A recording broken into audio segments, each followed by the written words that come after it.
নমস্কার বন্ধুরা, আমি নূপুর ভিলেজ ফুড চ্যানেলে আপনাদের সবাইকে স্বাগত।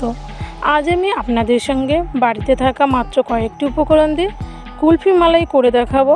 বড় থেকে ছোট সবার বেশি পছন্দের, আর এই গরমে আইসক্রিমের জুড়ি মেলাই ভার। চলুন শুরু করা যায়।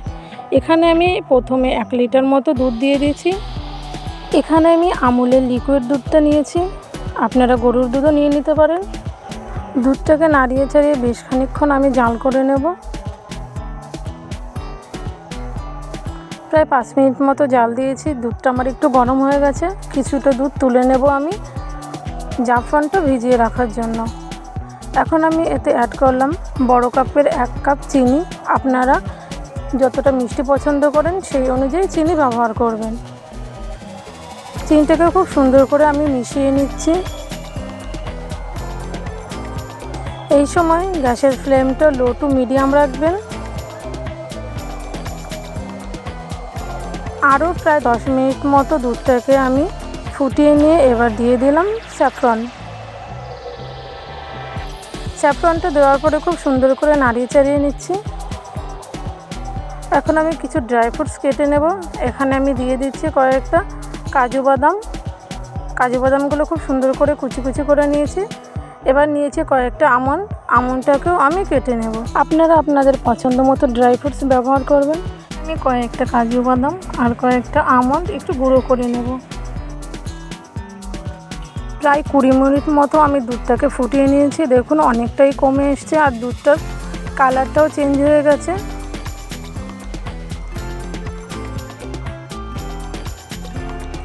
প্রায় আমি 20 থেকে 25 মিনিট মতো দুধটাকে ফুটিয়ে নিয়ে এবার দিয়ে দেবো গুঁড়ো করে রাখা আমন্ড আর কাজু বাদামগুলো।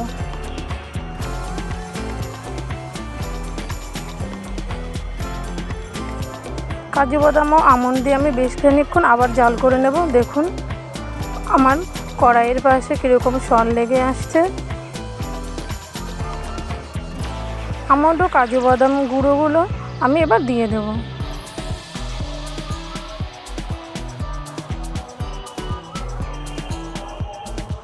আমন্ড ও কাজু বাদামের গুঁড়োটা দিয়ে আমি আবারও বেশ খানিকক্ষণ ভালো করে নাড়িয়ে চাড়িয়ে নিচ্ছি।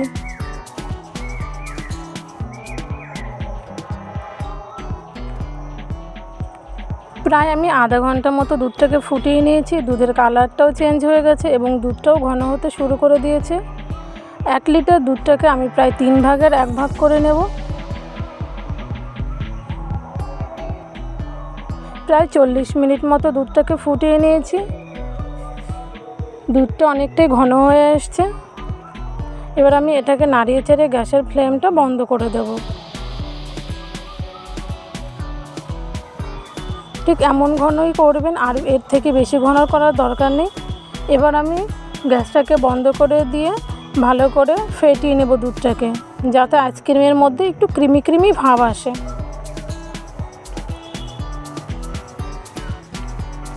দুধটাকে খুব সুন্দর করে ফেটিয়ে নিয়েছি এবং দুধটা ঠান্ডা হয়ে গেছে। এবার আমি এই ক্রিমটা আইসক্রিমের মোল্ডের মধ্যে দিয়ে দেব।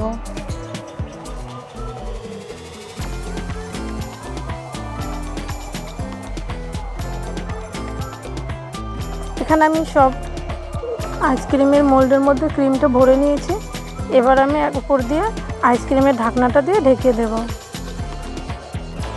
এখন এটাকে আমি 7 থেকে 8 ঘন্টা মতো ডিপ ফ্রিজে রেস্টে রেখে দেব।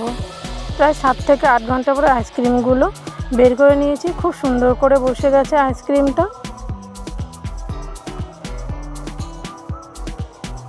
এবার আমি উপর দিয়ে একটু কাজু আর আমন্ড বাদাম দিয়ে একটু গার্নিশ করে নিচ্ছি। দেখতে পাচ্ছেন আইসক্রিমগুলো কত সুন্দর হয়েছে, খেতেও অসাধারণ হয়েছে। ভিডিওটি কেমন হয়েছে জানাবেন। ভালো লাগলে লাইক করবেন, কমেন্ট করবেন, এবং এখনও যারা নূপুর ভিলেজ ফুড চ্যানেলটি সাবস্ক্রাইব করেনি অবশ্যই সাবস্ক্রাইব করে অল নোটিফিকেশন অন করে রাখুন। সবাই খুব বেশি ভালো থাকবেন। টাটা।